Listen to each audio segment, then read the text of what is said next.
All right, so care ethics. Um, the book equates care ethics with feminism.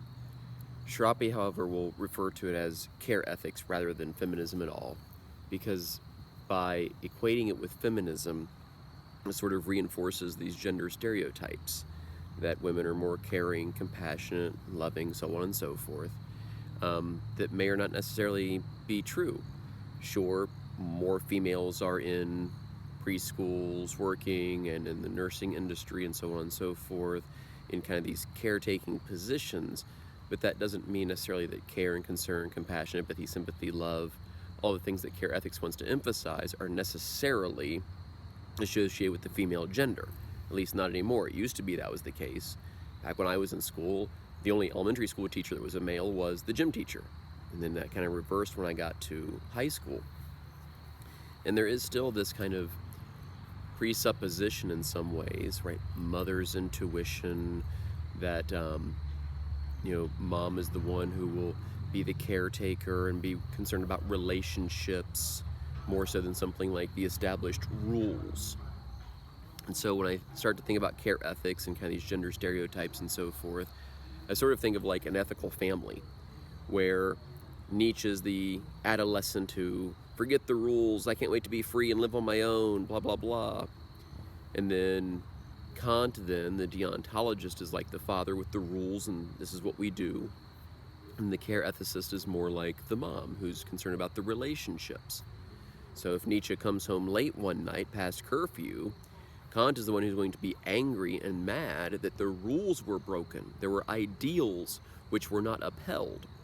Whereas the care ethicist is going to be the one who's relieved that Nietzsche's okay, who's going to be, maybe let's sleep on this before we go into punishment or something along those lines. Let's worry about the relationship. The reason, however, it sometimes gets equated with feminism and feminist movements and certain waves of feminism are because in some ways the 1980s was when care ethics kind of came to the forefront as an establishing ethical theory. Now its roots of, hey, maybe we should listen to our emotions more so than our reason and our intellect has been around much, much longer, as you can imagine. But the reason this kind of came to fruition in the 1980s is, one, finally females were being taken seriously in the field of philosophy. It's sad that it took that long. And so there were female voices now coming to the forefront, Carol Gilligan, Nell Noddings, and others, who wanted to kind of speak on behalf of a female perspective, or at least a stereotypical female perspective on something like ethics. But also it's because of this research that had been done just a little bit earlier by Lawrence Kohlberg. Now, Shrapi chooses not to focus on Kohlberg's research too much because here's Shrapi bias. Shrapi thinks it's bunk. Shrapi thinks that Kohlberg already has an idea as to what he thinks the ideal ethical standard is. And if you don't meet that, then you're not as evolved with regards to ethics. He wants to think that ethics is a developing thing, like any other childhood development or adolescent development, any other type of psychological development thing. And so the most mature is the sixth stage. He has these 6 stages of ethical development. The 6th stage is the most mature. And anywhere else along the way, well, you're working your way toward the 6th one, but you're not there yet. You haven't yet reached the pinnacle. You haven't yet fully developed with regards to morality. Shrapi thinks the research is garbage. Shrapi thinks that Kohlberg already had in mind what this ideal is based upon his own ethical theory. And obviously anything that falls short then is falling short of that standard. So Shrapi doesn't focus too much on Kohlberg. But I do mention Kohlberg at this point, and I'll go through his 6 stages here.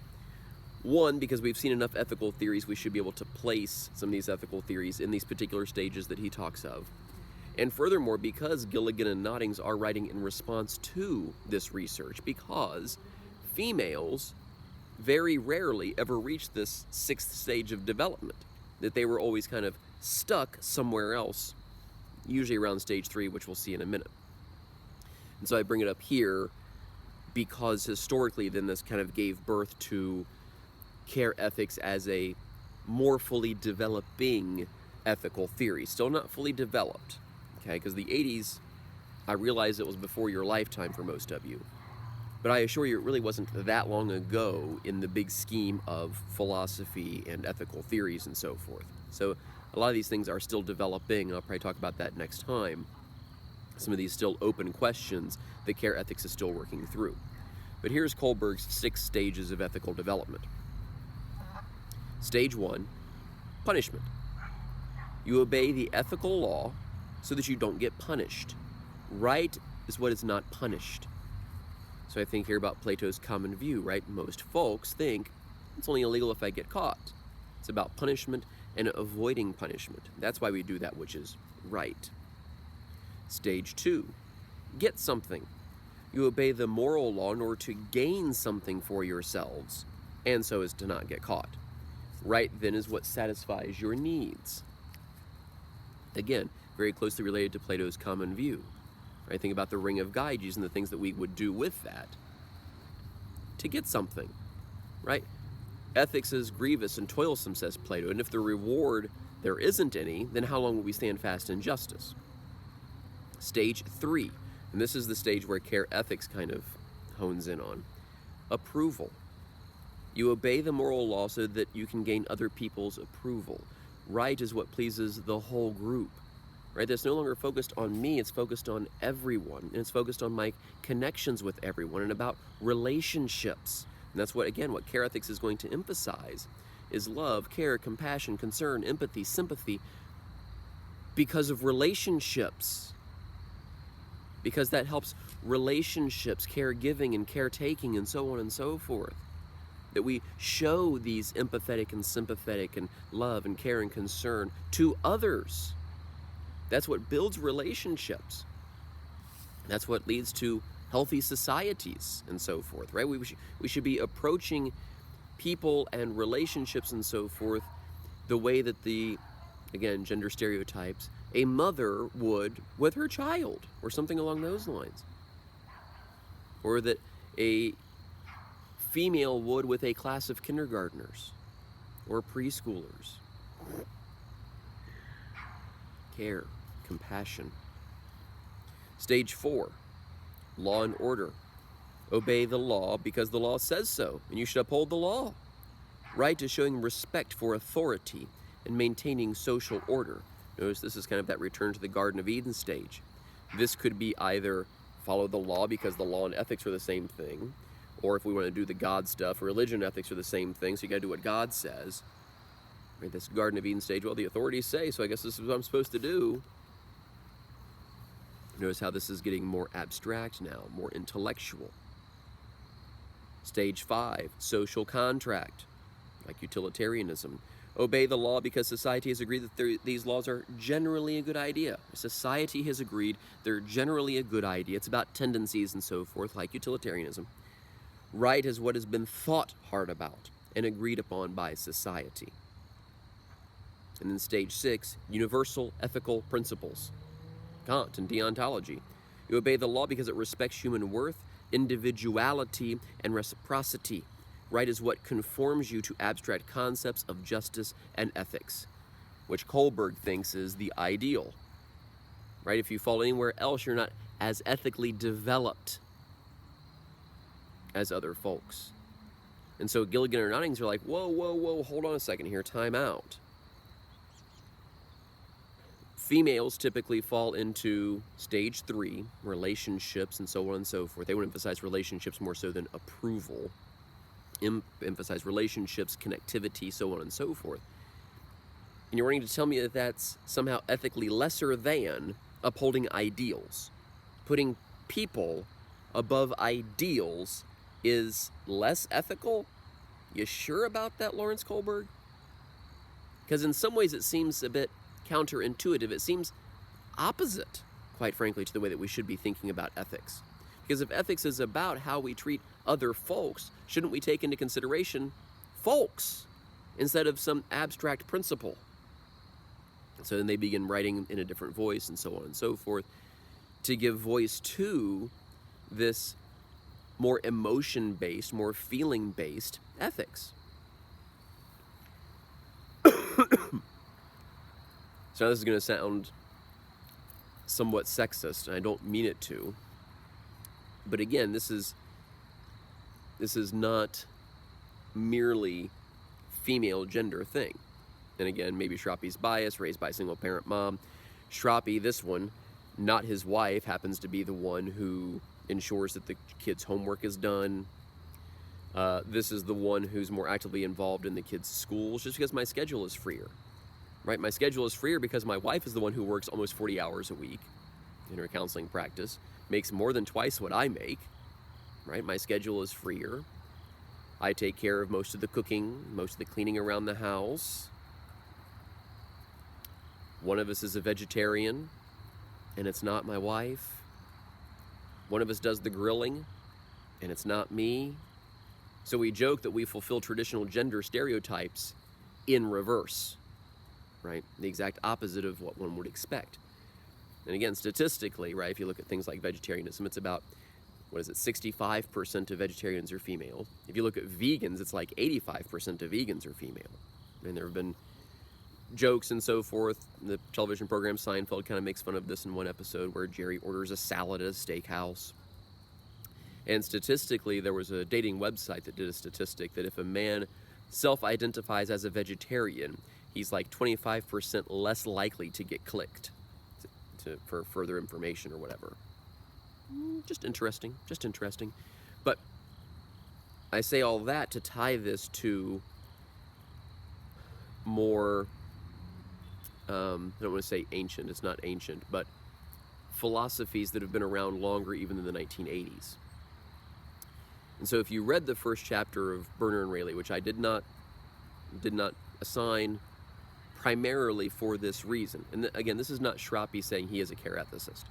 This is Shrapi merely trying to put care ethics on par with the other ethical theories that we've talked about in a way that Shrapi's not sure Berner and Rayleigh have, or other ethics texts either, quite frankly. Notice where in the textbook it is. It's kind of towards the back instead of towards the front. And if you go through the list of Berner and Rayleigh's criteria for an ethical theory, care ethics doesn't fit at all, right? Because it's about impartiality. And care ethics isn't about impartiality. It's about abstract universal principles. Care ethics isn't about that. And care ethics doesn't fit. But again, these notions have been around for quite some time. And so David Hume, whom I'll probably reference more next time, was part of the Scottish moral sense theorists who thought that morality was more like a sixth sense. But he's a whack job in the early 1700s, the age of enlightenment, the age of reason, and he's like, reason, maybe not so much with ethics. Someone that he then influenced, who was writing then in the later 1700s, Thomas Jefferson. And so this is what Thomas Jefferson, again, I'm not talking about whether Thomas Jefferson was moral or not, but kind of the epitome of the United Statesian man of reason and so on and so forth, and so accomplished and Renaissance man and blah, blah, blah. In a letter that he wrote to Maria Cosway in 1786, it turns out to be this conversation, this dialogue between the head and the heart. And they're trying to determine, who's in charge of what things, firstly. But it turns towards ethics and friendship. And so I'll quote a little bit of that now. And again, I know it's weird to quote a man, right? But unfortunately, in the 1700s, even though these ideas were out there, women weren't getting published, right? And so it wasn't until the 1900s, mid to late 1900s at that, sadly, that women were being published. So sort of did have to be a man that gave voice to this if there was writings about this prior to the mid to late 1900s. Thomas Jefferson, this is the head speaking. I wish to make you sensible how imprudent it is to place your affections on objects you must so soon lose, and whose loss, when it comes, must cost you such severe pangs. You must learn to look forward before you take a step which may interest our peace. Everything in this world is a matter of calculation. Put into one scale the pleasures which any object may offer, but put fairly into the other the pains which are to follow, and see which preponderates. Do not bite at the bait of pleasure, till you know there is no hook beneath it. The art of life is the art of avoiding pain. Pleasure is always before us, but misfortune is at our side. The most effectual means of being secure against pain is to retire within ourselves and to suffice for our own happiness. Friendship is but another name for an alliance with the follies and misfortunes of others. Friendship doesn't make intellectual sense. And by extension, neither does morality and ethics. Like, why are you worrying about everybody else? If you're doing calculations, if you're doing weighings, if you're doing balances and so on and so forth, you gotta worry about you. You should just retire within yourself and seek this happiness thing. Because everyone else is gonna bring you down. Their stuff is gonna bring you down. Because if you're a friend, their stuff becomes your stuff. That's what empathy, sympathy, compassion means. Pathos, passion, to suffer with.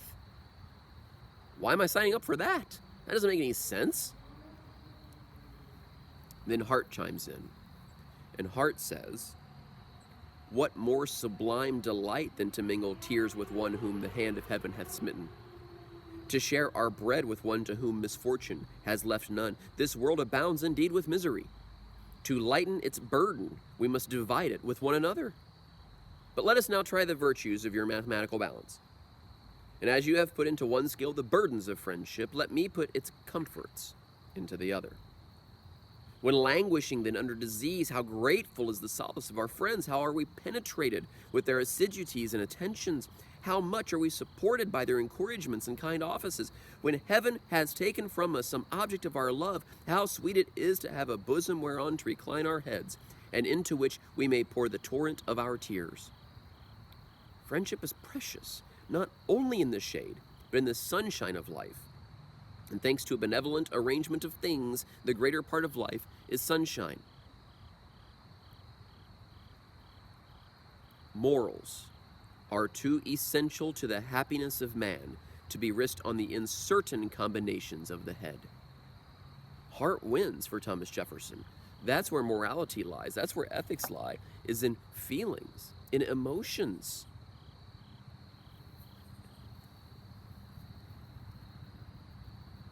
Now that all sounds well and good, but hold on a second. My emotions aren't always great. My emotions aren't always of the benevolent type. My emotions aren't always, gee, let me help someone. The care ethicist says, yes, but in the beginning they are. The care ethicist wants to say that, look, in the beginning of you, you were benevolent. You were connected. You were about relationships. That's natural. That self-centeredness and self-interest, which is seated in reason, and notice the contrast from the other ethical theories that we've talked about. Care ethics wants to say reason is the seat of self-interest. Reason is the problem, not the solution. And that comes later. Before we're thinking things, we are emotional things. Think about babies. If there's a baby, a newborn baby, and that newborn baby is crying, and there are other newborn babies around. This first baby is crying because it's hungry, cold, hot, tired, dirty diaper, who knows? You know who doesn't know? This second baby who starts crying. This second baby doesn't know what the first baby's crying about. And it's not as if the second baby's condition has suddenly changed. Like, oh man, somebody else is cold, yeah, me too. That's not what's happening, the care ethicist would claim. The care ethicist would claim, look, this second newborn is showing compassion, empathy, and sympathy for this first one. The second one knows there's nothing that it can do, it's just a baby too, but it can at least cry with the first one. It can at least cry out in the hopes that someone will come along and do something to take care of this first one. That this isn't about jealousy, this isn't about give the attention to me, this is about the only thing I can do is to bring attention to this first one who's distressed and in trouble. Think about how awkward it is. It should at least be awkward. How awkward it is to be in the presence of someone who's crying. Why? Because we're all connected, again, says the care ethicist. We're all connected to one another. That when someone is sad, we then are sad too. We don't even know why necessarily, but their sadness impacts us and influences us. When you watch the news, some of the stuff on the news should make you sad because you're seeing what's happening to fellow human beings. That's a level of care there, even for people that you don't know. Now, obviously, you care more for the people closer to you, but there's still a level of care even for those who aren't close to you. Care, compassion, empathy, sympathy, love. That's there at the beginning. And so the trick then is to get back to that natural state, to get back to that state of benevolence, to get back to that state of connectedness with others that this thing gets in the way of. Think about someone on the street corner with a "Help, I'm Homeless" sign. It's reason that kicks in and says, no, don't give to them because they might use it for this or might use it for that or might use it for the other. Frequently we think, well, maybe they're going to use it for drugs or alcohol. Statistically speaking, people who are homeless are no more likely than people who are not homeless to use or abuse alcohol or drugs. They are, however, at a much higher likelihood of having some type of mental disorder. Schizophrenia, dissociative identity, so on and so forth. All of those things, they're at a much higher percentage there. But we don't think about that. Right? We talk ourselves into, and notice if we're talking, that's reason-based. We talk ourselves into not helping because of all of these other reasons. Or because, well, I might need this, or something along those lines. If we turned reason off and listened to our heart or to our guts, we wouldn't necessarily give. The downside of that is you may be more vulnerable. You may open yourself up to being taken advantage of. Yep, entirely possible. Or that person could actually need help and you have contributed to helping them in some way. I have friends who don't carry cash, they do carry food gift cards or something along those lines, so that if somebody has the sign, "Help, I'm hungry and homeless," boom, here's a gift card for food. That can at least give you a meal, rather than cash where I don't know what's going to happen with it. Okay? I have notes to myself here. Sorry, pardon me while I look at my notes. Yeah. So one of the roles that reason should play then is to help us recognize when we're not in a good psychological condition to make a good ethical decision. And I'll talk about some of those in a minute. But one of those is when we're angry or upset or something along those lines. That, yes, the care ethicist has to admit it is a whole lot harder to be ethical when you're angry. But this is one of the roles that reason can play. Come in and say, look, you're angry. Let's not make a decision here. Let's get back to some type of natural state of benevolence before making a decision. That the feeling needs to come first. But if the feeling is a bad one, then reason should come in and say, hey, knock it off already. Let's get back to this initial, more natural, the care ethicist says, more natural state of benevolence and connectedness and focus on relationships and so forth. Reason also then should come along once you're in that state. All right, I care. What then does that look like? There's going to be partiality. Yeah, that's a strength, says the care ethicist. There's going to be different levels of care for different folks. Yeah. As well there should be, says the care ethicist.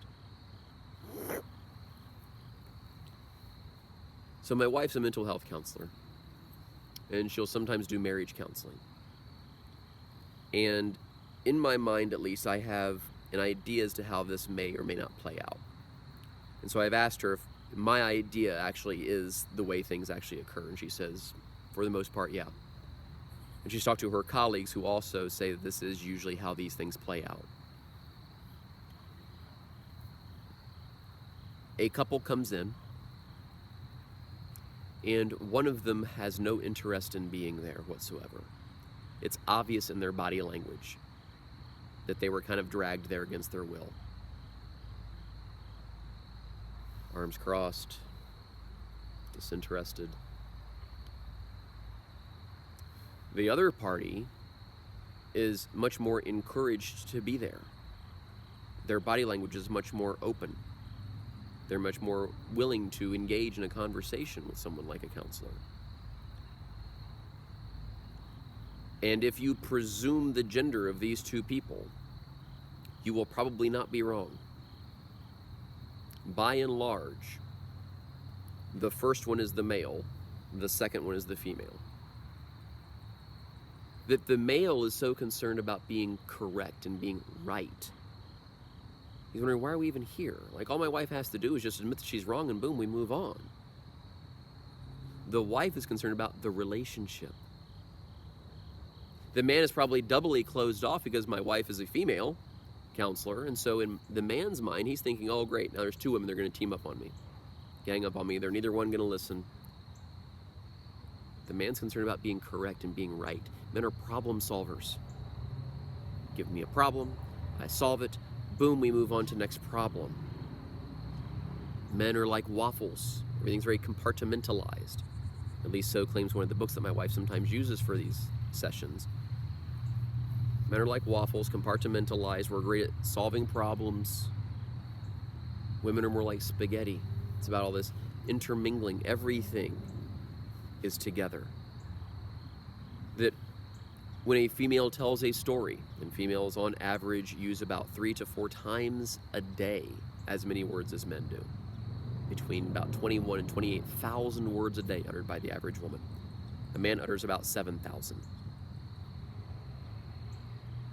And I pause there because I'm going to presume that every man, this is a presumption, gender stereotypes, every man's like, man, 7,000 seems really high. I don't think I say that much. And every woman who's been in a relationship with a man probably thinks, boy, 7,000 seems really high. My man doesn't say that many words. And some men may think, boy, 20 to 28,000 seems kind of low. I think my woman says a lot more than that. But even what the words are about are completely different. When a woman, and again, I'm speaking in gender stereotypes here, right? Because there is a connection between the gender stereotypes and the care ethics. I want to focus on the care ethics part, but we also have to get through the gender stereotypes because care ethics is built upon certain gender roles, at least, even if those roles are changing. These 20 to 28,000 words are stories. They're about what has occurred throughout the day. It's a narrative. And the narrative includes all of the people involved and all of the people involved with those people. Men are only listening to part of the story. They want the woman to get on with the story already. Can we wrap this up? Can we get to the point of the story? For the woman, the point of the story is the story. That is the point. All these relationships, all these connections, that's the point of the story. Telling you about life and so on and so forth. The man thinks the point of the story is the end, right? The climax, so what actually happened, not who did it happen to, what actually happened. And furthermore, I'm especially listening if there's some type of problem that needs solved. Like, is this going to result in something I need to fix? If not, then I'm probably not particularly interested.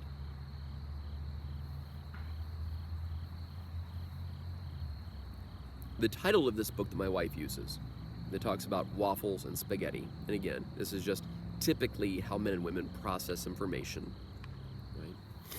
Is called Men Are Like Clams. Women are like crowbars. And what is it that most men clam up about? Emotions and feelings. And so women then are attempting to pry them open, right? How is your emotional state? I don't want a bullet point list of the tasks that you accomplished today. That's not what I'm looking for. I'm asking, how was your day? What I'm looking for is, how are your emotions today? What did you feel about things? My mental health counselor wife, whom I love dearly, and we've been together for over 2 decades now, because I'm a whole lot older than I act. When we get to go out on dates, we get through the chit chat and blah blah blah, right? Because our lives are busy, right? She's seeing tons of clients, she's got other responsibilities, I've got tons of responsibilities. And so sometimes, unfortunately, how are you doing is just, what I mean by that is everyone still alive? Right? Everyone's still alive, sweet, we'll catch up again another time. because I got to get to bed or I got papers to grade or whatever it is, right? Client files, whatever. But when we do actually have the opportunity to go out on dates or spend some time together, and she asks, how are you doing? Really? That's the invitation. That's the crowbar. That's the, okay, I'm giving you the chance to open up before I bring out the crowbar and pry it out of you. How are you doing, really? How are you emotionally? How have you been dealing with life recently? Are you okay? Are you approaching life with joy? Are you dreading everything you do? Like, you've given me the bullet points of the accomplishments. That's nice. That's great. I'm glad that you accomplished so much. But how are you doing on the inside? Let's see the inside of the clam. Right? And so it's a matter of getting to that inside, to that emotional stuff. And the care ethicist says, look, usually the inside stuff is great. Your emotions are usually in a calm state, which then means your mind is clear so that you can make good decisions. The psychology says there are at least 4 times, and psychologists agree that there's at least 4. Depending on who you talk to, there may be more.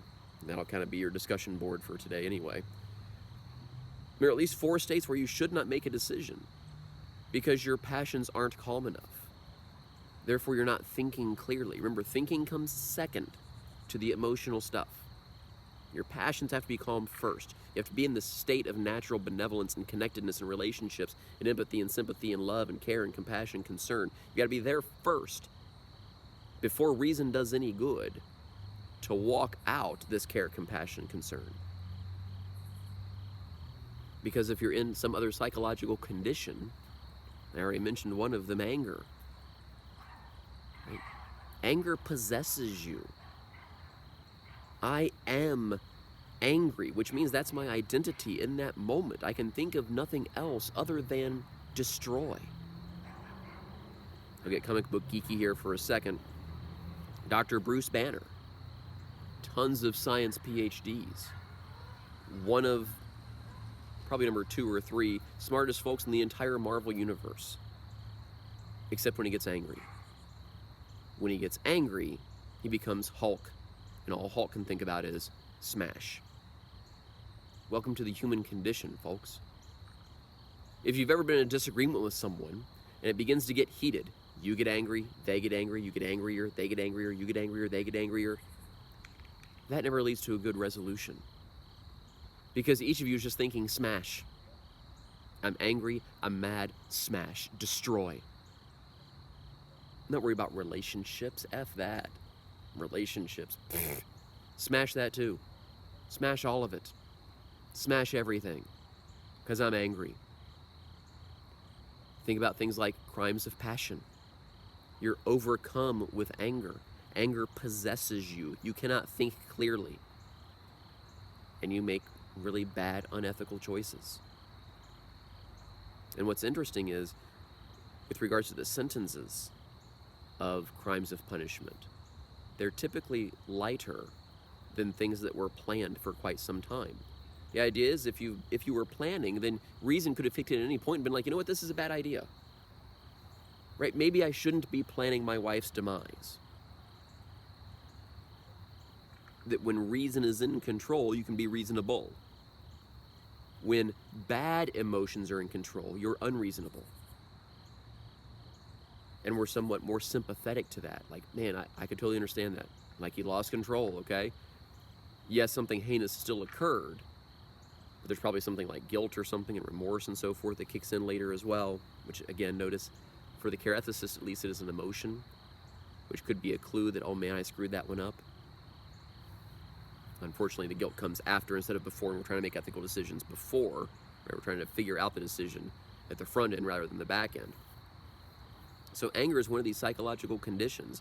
The psychologists are like, don't make a decision. You got to step back. You have to remove yourself before you say something you regret, before you do something you shouldn't do. You've got to take care of this condition of anger and get that satisfied before you can begin to act ethically towards other folks. That's one of them. And they spell out the acronym HALT. So that's the A. Let's back up to the H. Hungry. Snickers is right. You're not yourself when you're hungry.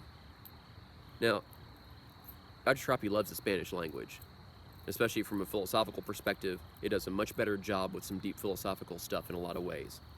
But in this one, English is so much better. I don't have hunger. I am hungry. It consumes me just like anger does. I can think of nothing else but satiating this hunger. If you've ever gone to the grocery store while hungry, you know exactly what I'm talking about. You make bad decisions and bad choices. How did I end up with a dozen donuts? And how did I end up eating all of them before I got home? You make bad choices. When you're hungry, you can't think properly. All you can think about is, man, I'm really hungry. So you got hunger, you got anger. Of course, sometimes hungry leads to anger. You're so hungry, you're hangry or something along those lines. You got hunger, you got anger. L, lonely. Lonely. Now I'm talking about the physical state of being alone. I'm talking about the psychological condition of loneliness, where you feel alone, isolated. No one else understands. You're the only one who's ever been in this situation before. You're alone in that sense, which frequently then begins the depression loop. You feel lonely and isolated, which then leads to something like depression. And when you're depressed, you isolate yourself even further, which deepens the depression.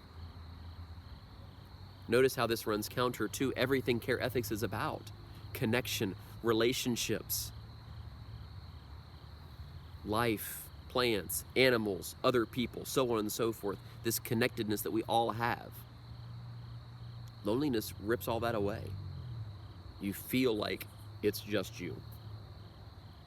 And you probably shouldn't make a good decision. Or we can think even at a much more basic physical level as well.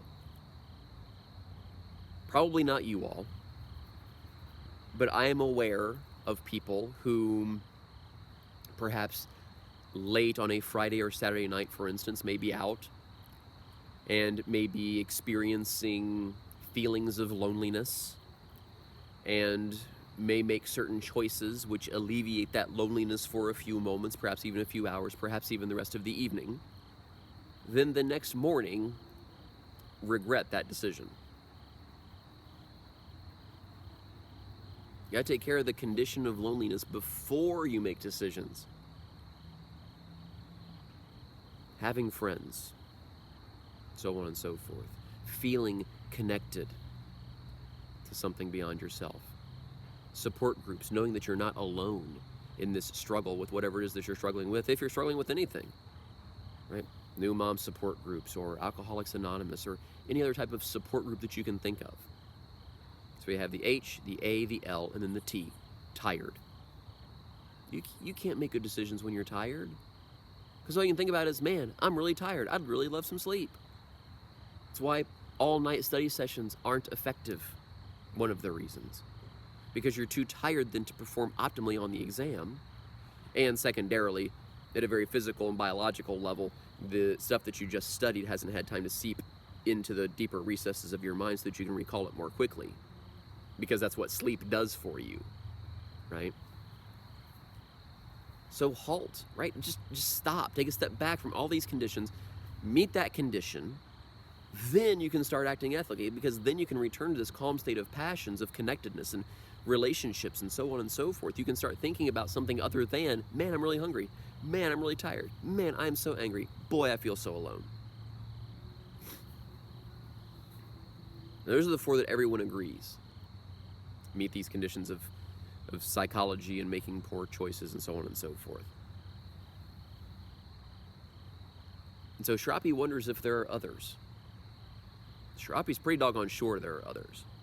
It's a matter of what those others might be. I think about the movie Frozen because Shrapi, of course, thinks about weird things. In the song Fixer Upper, right, the trolls are singing about people make bad choices when they're mad, there's angry, scared, or stressed. Perhaps scared or stressed should be added to the list. And then the troll song goes on. People make bad choices when they're mad or scared or stressed, but put a little love their way and you'll bring out their best, right? The song says love doesn't change people, but love does have the capacity to bring out the best in people. love, concern, compassion, empathy, sympathy, all the stuff the care ethicists are talking about.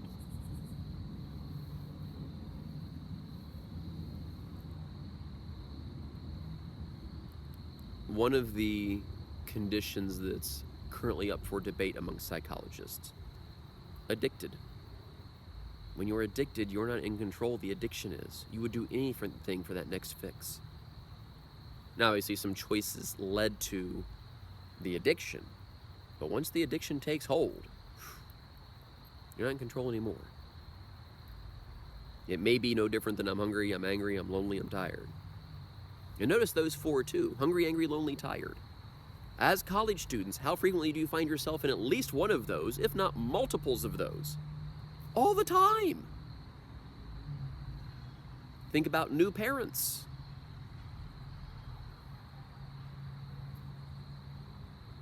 Thankfully, now there is more talk openly about this fourth trimester, where hormones are getting leveled out and so on and so forth.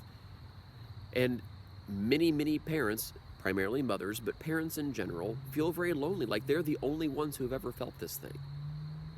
And one of the things that they feel like they're the only ones that have felt, sometimes there's a little resentment and anger towards this new life.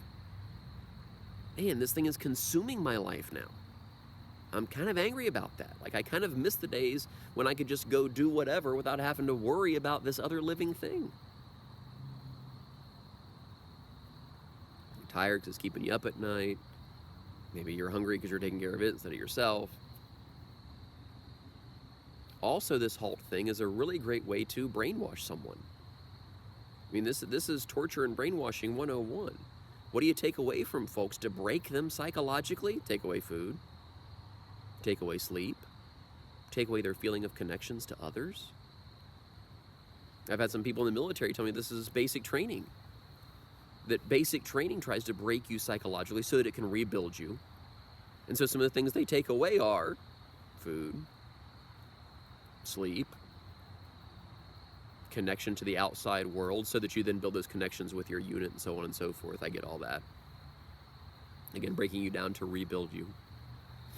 Now it's really getting dark. Sorry about that. I'll wrap it up here in a minute. And I'd like to hear from you about what you think some other psychological conditions could be. Some other ones that I've heard: in love. That you're so infatuated and so in love that you really can't make good choices. Now notice, perhaps then these psychological conditions aren't all necessarily negative ones where you shouldn't be making a decision. Maybe that goes with the excited part or something along those lines. Perhaps some derivation of stress or something. But here's the one that Shrapi thinks is the most obvious one that should be added. Overheated. If you've ever been to the Ohio State Fair, it's always the hottest days of the year. Well, pre-pandemic times, of course, when you could have large gatherings. Thousands of folks. And yes, it's spread out because it's the fairgrounds, but when you have that many folks, you can only spread out so much. And I've taken the bus down there. And I don't know if you've ridden the buses and the public transit, it's twice as hot in the bus as it is outside the bus. So when it's 101 outside, it's like 200 degrees inside the bus. You can only cool it off so much. Everybody's hot, and they're sweaty, they're irritable, and they're much more likely to fly off the handle about a little thing, like someone invading their personal space. Their hot, sweaty body against my hot, sweaty body. Whoa, hold on. That's not okay. Sorry doesn't cut it. Right, we gotta get off the next bus stop because we gotta handle the situation now. Because you bumped up against me. Now it's already hot. And that just made it worse. Violent crime rates increase dramatically as the temperature increases dramatically. Very few violent crimes when it's below freezing outside, man. Nobody's going outside. Nobody's going outside to be irritable. Everybody's staying home trying to keep warm. And if they are outside, yes, they're uncomfortable, but they're also like got these huge coats on, 3 or 4 times their normal size. So if I accidentally bump up against you on the bus, first of all, it's too much work to take all this off to actually fight. And second of all, I understand, hey man, I'm way bigger than I usually am and so are you. No big deal. I'm not as concerned about personal space when it's cold as I am when it's really, really flipping hot. So I wonder if there are other conditions that you can think of where we're probably not in a good psychological place to make an ethical decision because we can't get back to this love and compassion and concern for others thing. See you next time.